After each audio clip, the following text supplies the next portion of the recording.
பார்வதிக்கு ரொம்ப இஷ்டம் பிள்ளையார்ட்ட. அகஜானன பத்மார்க்கம், கஜானனம்.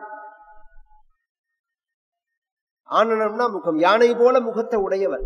அநேகதம் தம் பக்தானா ஏகதந்தம், ஒரு தந்தத்தோட இருந்தாலும் அந்த மகாகணபதியை யார் உபாசிக்கிறார்களோ வழிபடுகிறார்களோ அநேகதம், என்ன கேட்கிறார்களோ அதெல்லாம் கொடுத்துருவர் அவர்.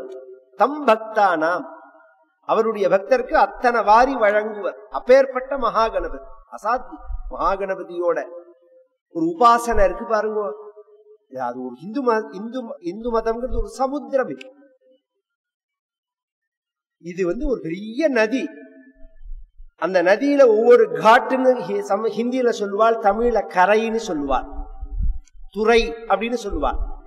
இந்த காவேரிக்கு எடுத்துட்டேன்னா அம்மா மண்டபத்துறை, ஆடுதுறை, திருவாவாடுதுறை, புஷ்ய மண்டபத்துறை வரிசையா இருக்கும்.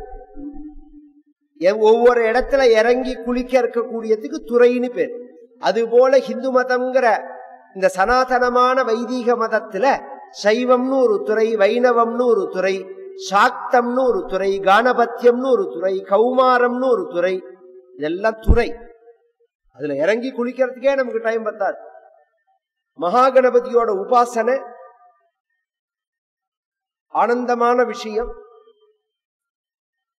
மகாகணபதியினுடைய கிருபையினால சகலத்தையும் அடையலாம்ங்கிறதுக்கு ஒரு உதாரணம் ஔவை பிராட்டியே தமிழ்நாட்டுல. அந்த மகாகணபதியை பிரார்த்திச்சு அவர் எழுதணும்னு ஒண்ணு. எதுல எழுதுறது? மேரு பர்வதம் இருக்கு, அதுல எழுதிப்படுறது இமயமலையில. எதால எழுதுறது? தந்தத்தை ஒடிச்சு எழுதுறேன்ட்டா, தன் தந்தத்தை ஒடிச்சு எழுதுறேன்ட்டா. ஒரு இப்ப நம்ம மாதிரியே ஒருத்தருக்கு உடம்பு சரியில்லை, ஒருத்தர் உடம்புல இருந்து ஒரு உறுப்பை தரணும்னா யாருமே தரமாட்டான், 1000 யோஜனை பண்ணுவா. மகாகணபதி தர்மத்துக்காக, சாஸ்வதமான தர்மத்துக்காக தன் தந்தத்தையே ஒடிச்சு எழுதுறார். ஆனா ஒரு கண்டிஷன் போட்டார் அவர். என்ன கண்டிஷன்னா, நீங்க சொல்லி நான் எழுதணும், உங்களுக்கு யோஜனை வரணும். இந்த கவிஞர்களுக்கெல்லாம் ஒரு சமயம் ஃப்ளோ பயங்கரமா இருக்கும், ஒரு சமயம் ஒண்ணுமே வராது. இது அவளோட பழகினவாளுக்கு தான் தெரியும். எப்பையும் ஃப்ளோவா அந்த கவிதை வரதுங்கிறது அபூர்வமா சில பேருக்கு தான். சில பேர் நல்ல மூடுல இருந்தா வரும். அவன் நல்ல மூடுன்னு நான் சொல்ற அர்த்தமே வேற. அது நிதானத்துல இருந்தா அவனுக்கு வராது, நிதானம் இல்லாம இருந்தாதான் கவிதையே வரும். இப்படி எல்லாம் எத்தனையோ வகைகள். இதெல்லாம் அந்த கவிஞர்கள் எல்லாம் நாம் பேசல. அதெல்லாம் ஒரு அனித்தியமான சுகத்தை பத்தி வர்ணிச்சவர். நான் சொல்றது நித்தியமான, சத்தியமான, சாஸ்வதமான பேரின்பத்தை, பரமாத்மாவை வர்ணிச்ச வியாசாதி மகான்களை சொல்றேன் நான். இவர்கள் போட்ட பிச்சை தான் இன்னைக்கு மற்றவர்கள்லாம் எழுதுற. நானும் சொல்லுவேன். அவர் கண்ணதாசனோட இதுல இருக்கு, அந்த கண்ணதாசனோட வரிகள் இருக்கு பத்தியில. எந்த வரி எடுத்தாலும் தேவாரத்துல, திருவாசகத்துல இந்த இடத்துல இருக்குன்னு நான் நிரூபிப்பேன் அந்த வசனங்க. ஆனா அத்தனையும் ஞாபகம் வச்சுன்னு எழுதணும், அது வேற விஷயம். அதுக்கு உதாரணம் புரியுற மாதிரி சொல்றேன். கல்யாணத்துல ஒரு மந்திரம், மனோகமஸ் விவாக்துவம். அந்த பொண்ணை பார்த்து இவர் சொல்றார், இந்த பையன் சொல்றான், கல்யாணம் பண்ணிக்கிற பொண்ணை பார்த்து, நான் என்ன நினைக்கிறேனோ அதை நீ பேசணுங்கிறான். யார? பொண்டாட்டிய பார்த்து. அது அப்படியே பாடு, நான் பேச நினைப்பதெல்லாம் நீ பேச வேண்டும். எங்கேருந்து வந்தது? எல்லாம் வேதம்தான். இது மாதிரி 1000 நிரூபணம் பண்ண முடியும். அதெல்லாம் ஞாபகம் வச்சுன்னு எழுதுறது வேற விஷயம். இப்ப நமக்கு கேட்டா ஞாபகம் இருக்க மாட்டேங்கிறது. அந்த இடத்துல தோணி எழுதுறதெல்லாம் பகவத் கிருபை தானே, அதுல ஒன்னும் ஆட்சேபனை சொல்லல. ஆனா வியாசர், வால்மீகி முதலிய மகாகவிகள், காளிதாசன் மாதிரி உள்ளவர்கள்ட்டெல்லாம் கிட்டக்கையே வர முடியாது. அதுவும் வியாசர் இருக்கார் பாருங்க, ஏகப்பட்ட கிரந்தம், ஏகப்பட்ட 18 லட்சம் ஸ்லோகம் பண்ணியிருக்கார் வியாசர். ஒரு ஸ்லோகம் 2 ஸ்லோகம் இல்லை. இந்த பாரதத்தை எழுதணும், எழுதுறதே ஃப்ளோவா சொல்லணும், தடைபடாம சொல்லணும். அப்பதான் நான் எழுதுவேன். இது கேட்கறதே ஈஸியா இருக்குமே தவிர அவ்வளவு சுலபமா சொல்ல முடியாது. நான் சொல்ல சொல்ல எழுதுற வேகத்துக்கு நீ சொல்லணுங்கிறா. எழுதுற வேகத்துக்கு ஒருத்தர் சொல்ல முடியுமா? சாத்தியமே இல்லை. ஆனா அதுக்கு வியாசர் என்ன சொன்னார்? நான் அப்படி சொல்றேன், ஆனா நீங்க ஒண்ணு பண்ணணும். நான் என்ன சொல்றேனோ அதனுடைய பொருளை உணர்ந்து மனசுல வாங்கின்னு நீங்க எழுதணும்னா. நீங்க பாட்டுக்கு வார்த்தை அப்படி எழுதுற வாழ்க்கை உள்ள பிரச்சனையே என்னன்னா, நாம என்ன சொல்றோமோ அதெல்லாம் எழுதிட்டு போயிடுவாவா. நாம சொல்றது தப்பா இருந்தா கூட அவ யோசனை பண்ண மாட்டாத. அப்படி பண்ணக்கூடாது. அதனுடைய பொருளை மனசுல வாங்கினு நீங்க எழுதணும் அப்படின்னு உடனே 2 பேருக்குள்ள ஒப்பந்தம்.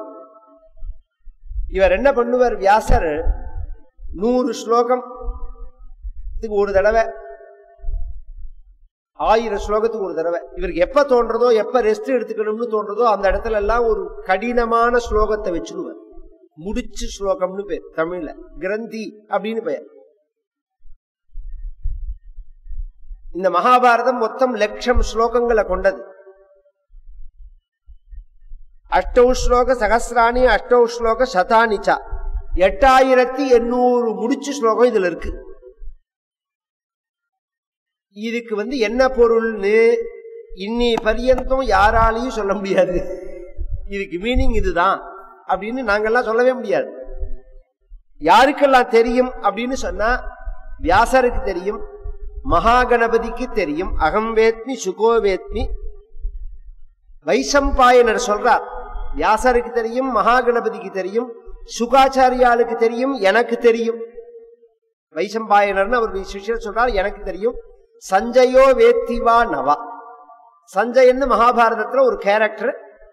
அவன் தான் பின்னாடி பகவத்கீதை எல்லாம் திருதராஷ்டிரனுக்கு சொல்ல போறான். அந்த சஞ்சயனுக்கு தெரியுமோ தெரியாதோ, பாக்கி யாராலையும் சொல்ல முடியாது. இதுதான் அதற்கு பொருள் அப்படின்னு சொல்ல முடியாது. பின்னாடி நான் சரித்திரம் வரத்தே ஒரு 1-2 ஸ்லோகம் சொல்றேன். அதுல அதுக்கு என்ன மீனிங், இதுதான் மீனிங் ஒருத்தர் சொல்லிட முடியாது. அது மாதிரி ஒரு ஸ்லோகத்தை சொன்னா மகாகணபதி ஒரு 10 செகண்ட் யோசனை பண்ணுவார், இதுக்கு என்ன அர்த்தம் அப்படின்னு. அதுக்குள்ள 100 ஸ்லோகத்தை இவர் தயார் பண்ணிடுவார் வியாசர். இது மாதிரி போட்டி போட்டுன்னு ஒருத்தருக்குள்ள ஒருத்தர் போட்டி போட்டுன்னு மகாபாரதத்தை எழுதினார். பாரதம் அப்படிங்கிறது எப்பேற்பட்டது அப்படின்னு சொன்னால், இதுல சகல மகத்வாச்ச பரத்வாச்ச மகாபாரத முச்சியதே. இதுல சொல்லப்படாத விஷயமே கிடையாது. உலகத்துல எத்தனை தர்மம் இருக்கோ, நீதி இருக்கோ, நுட்பம் இருக்கோ, தத்துவம் இருக்கோ, எல்லாம் இந்த பாரதத்துல சொல்லப்பட்டிருக்கு. எல்லாம் இந்த பாரதத்துல சொல்லப்பட்டிருக்கு. இதுல இல்லாத விஷயம் ஒண்ணும் இல்லைன்னு நான் சத்தியம் பண்றேங்கிறார். யாரு? வியாசர். பல விஷயங்களை இதை உள்ளடக்கிறதா இருக்கிறதுனால, அது இது தாங்குவதா இருக்கிறதுனால இதுக்கு பாரதம்னு பெயர். பொதுவா எல்லாரும் என்ன நினைச்சுட்டு இருக்கோம், இதுக்கு 3 காரணத்தினால பாரதம்னு பெயர். இந்த நாட்டுக்கு பாரத தேசம்னு பெயர். இந்த நாம இருக்கிற இந்த நாடு இருக்கு பாருங்க, இந்தியாங்கிறது இதனோட பேர் இல்ல, இது பின்னாடி வந்தவன் சொன்ன பெயர். அதனாலதான் ஹிந்தி இதுல எல்லாம் பார்த்தா பாரத்ன்னு இருக்கும். ஒரிஜினலா இந்த தேசத்துக்கு பாரதம்னு தான் பெயர். பாரதமிதி யத அஜனாபன்னாமை தத்வர்ஷம் பாரதமிதி யத ஆரப்ய வியபதிசந்தி. பாகவதன் சொல்றது இது எதனால பெயர் இந்த பெயர் அப்படின்னு சொன்னா, பரதன்னு ஒரு ராஜா 1,00,00,000 வருஷம் ஆண்டான் இந்த நாட்டை. 1,00,00,000 வருஷம். அதனால இதுக்கு பாரதம்னு பெயர். 1,00,00,000 வருஷம் ஆண்டதுக்காக ஒருத்தன் பேரை வைக்கலாமா அப்படின்னா, இத கேட்டாலே கோபம் வரும் எனக்கெல்லாம். 5 வருஷம் அன்எக்ஸ்பெக்டடா போறவன் பெயர்ல ஊருக்கு ஒரு நகரை உண்டாக்கி வச்சுட்டு போயிட்டான். இந்த நாட்டை 1,00,00,000 வருஷம் ஆண்டவன் பேரை வைக்காம யார் பேரை வைக்கிறது? ஒண்ணு. 2வது விஷயம், இந்த பரதன் ஆண்டத்துக்கு அப்புறம்தான் ஹரிச்சந்திரன் ஆண்டு இருக்கார். பரதன் ஆண்டத்துக்கு அப்புறம் தான் ராமபிரான் ஆண்டு இருக்கார். பரதன் ஆண்டத்துக்கு அப்புறம் தான் தர்மபுத்திரர் ஆண்டு இருக்கார். பரதன் ஆண்டத்துக்கு அப்புறம் தான் விக்ரமாதித்தன் ஆண்டு இருக்கார். இத்தனை அதையும் விட ஆச்சரியம், பரதன் ஆண்டத்துக்கு அப்புறம் தான் முகலாயர்கள் ஆண்டு இருக்கார்கள், இஸ்லாமியர்கள். யாரு காலத்திலயும் அந்த பேரை மாத்தவே இல்லை பாரதம்ங்கிறத. இப்ப நாம தான் மாத்திட்டோம். திருப்பி அதை மாத்தணும். இந்தியாங்கிறது இதோட ஒரிஜினல் பெயர் இல்ல, பாரதம் அப்படிங்கிறது தான். அதனால பாரதத்துல உள்ள அத்தனை விஷயங்களையும் சொல்றதுனால பாரதம்னு பெயர். பரத வம்சத்துல உள்ள பரதன்னு ஒரு ராஜா சந்திர வம்சத்துல வந்திருக்கான். அவனுடைய வம்சத்தை இது சொன்னதுனாலையும் பாரதம்னு பெயர். இதை விட முக்கியம் நான் சொன்ன விஷயம்தான். மகத்தான ஒரு விஷயங்களை இது தாங்கி இருக்கிறதுனால இதுக்கு பாரதம்னு பெயர். இந்த பாரதத்தை வியாசர் வைசம்பாயனருங்கிற ஒரு மகானுக்கு உபதேசம் பண்ணினார் அப்படின்னு சொன்ன.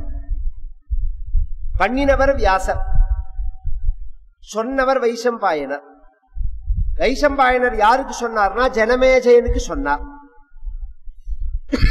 ஜனமேஜயனுக்கு எப்ப சொன்னார் அப்படின்னா